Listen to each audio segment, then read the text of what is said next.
Separação das águas do Mar Vermelho. Êxodo, capítulo 13, versículos 17 a 18. E aconteceu que quando Faraó deixou ir o povo, Deus não os levou pelo caminho da terra dos filisteus, que estava mais perto. Porque Deus disse, para que porventura o povo não se arrependa vendo a guerra e volte ao Egito. Mas Deus fez o povo rodear pelo caminho do deserto do Mar Vermelho. E armados, os filhos de Israel subiram da terra do Egito. E aí a continuação em Êxodo, capítulo 14, versículos 15 a 22. Então disse o Senhor a Moisés, por que clamas a mim? Dize aos filhos de Israel que marchem.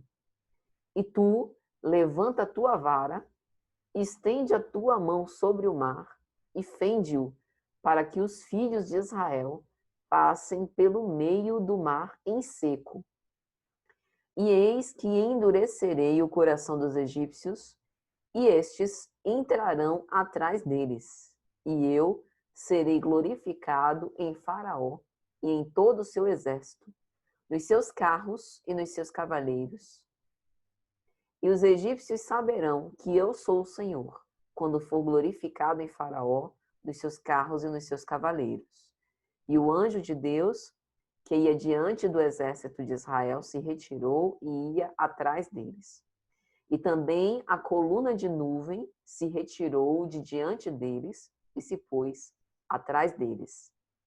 E ia entre o campo dos egípcios e o campo de Israel, e a nuvem era trevas para aqueles, e para estes clareava a noite, de maneira que em toda a noite não se aproximou um do outro.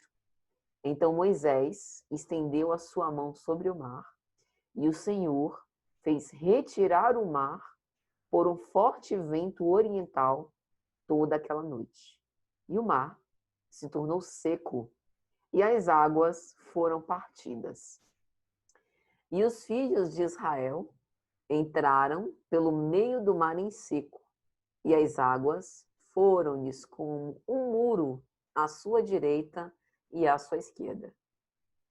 Sem sombra de dúvida, essa é uma das passagens mais conhecidas do Antigo Testamento e mais impressionantes. Inclusive, já gerou produções cinematográficas muito lindas. Mas como explicar esta ordem de coisas? No livro A Gênese, no capítulo 14, item 43, quando Kardec estudou os fluidos, ele colocou uma observação muito importante, que é aplicável para os objetos que se movem e que eventualmente se destacam do solo e flutuam no espaço sem nenhum ponto de apoio. E nesses momentos, Kardec vai explicar o seguinte: o espírito não ergue este objeto com a força de um braço. Ele o envolve e o penetra com uma espécie de atmosfera fluídica que neutraliza o efeito da gravitação, como faz a balões e papagaios. Papagaios no sentido de pipa. O fluido que se infiltra na mesa lhe dá momentaneamente maior leveza. E quando fica pregada ao solo, ela se acha numa situação análoga sobre a qual se fez vácuo. Não há aqui nada senão comparações, destinadas a mostrar a analogia dos efeitos e não a semelhança absoluta das causas. Compreende-se que não há para o espírito uma maior dificuldade em arrebatar uma pessoa, arrebatar uma mesa, transportar um objeto de um lugar para o outro ou atirá-lo onde for. Todos esses fenômenos se produzem em virtude dessa mesma lei. Então, se nós aplicarmos isso e voltarmos no texto e detectarmos, que a fase específica da separação das águas se deu, o Senhor fez retirar o mar por um forte vento oriental durante toda aquela noite, a ação dos ventos, e hoje a gente entende um pouco melhor, de como se dá o comportamento das marés, pela ação também da lua e dos astros.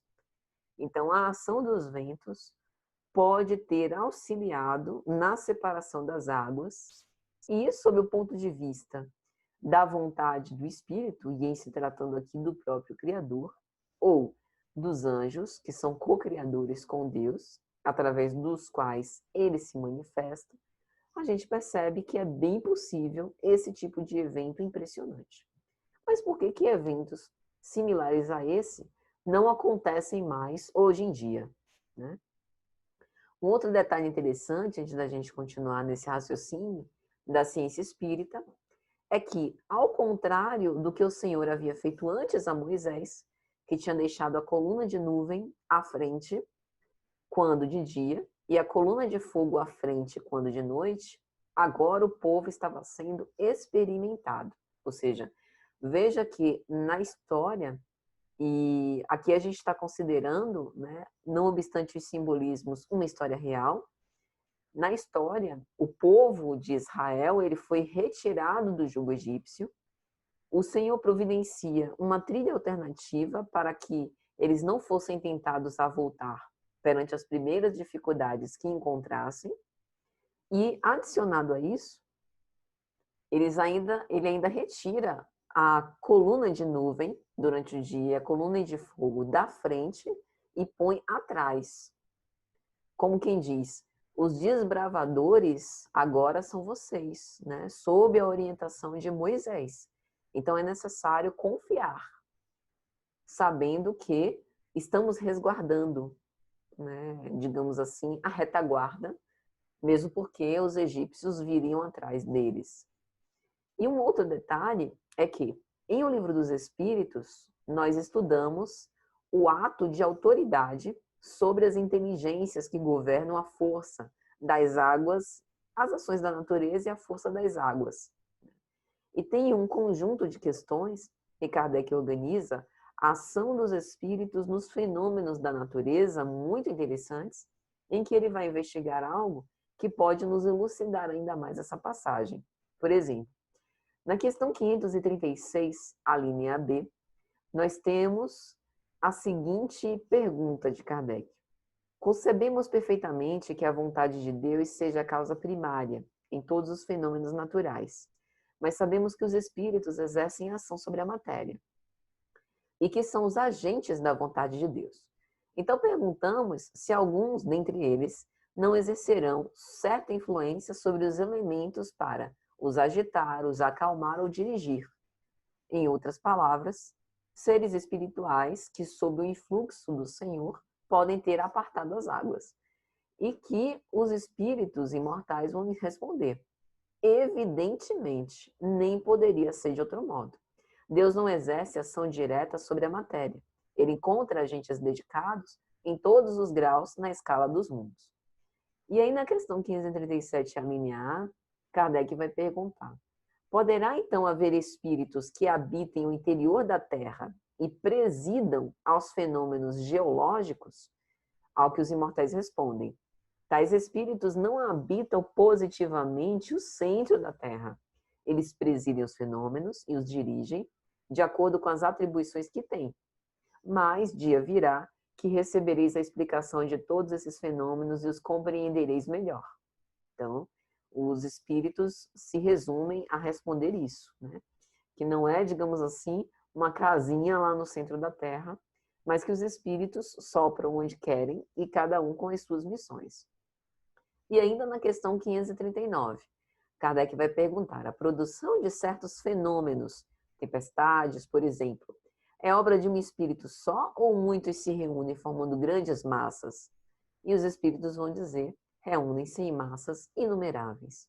Então, para nós, a explicação dessa passagem, segundo a ciência espírita, é que, sob o influxo do Criador, massas numeráveis, né, inumeráveis de espíritos, fizeram com que essa ação sobre a matéria se tornasse concreta, a fim de que o povo hebreu fosse testado na sua fé pela orientação e liderança de Moisés rumo à Terra Prometida. É isso, espero que tenham gostado e até a próxima, se Jesus assim permitir.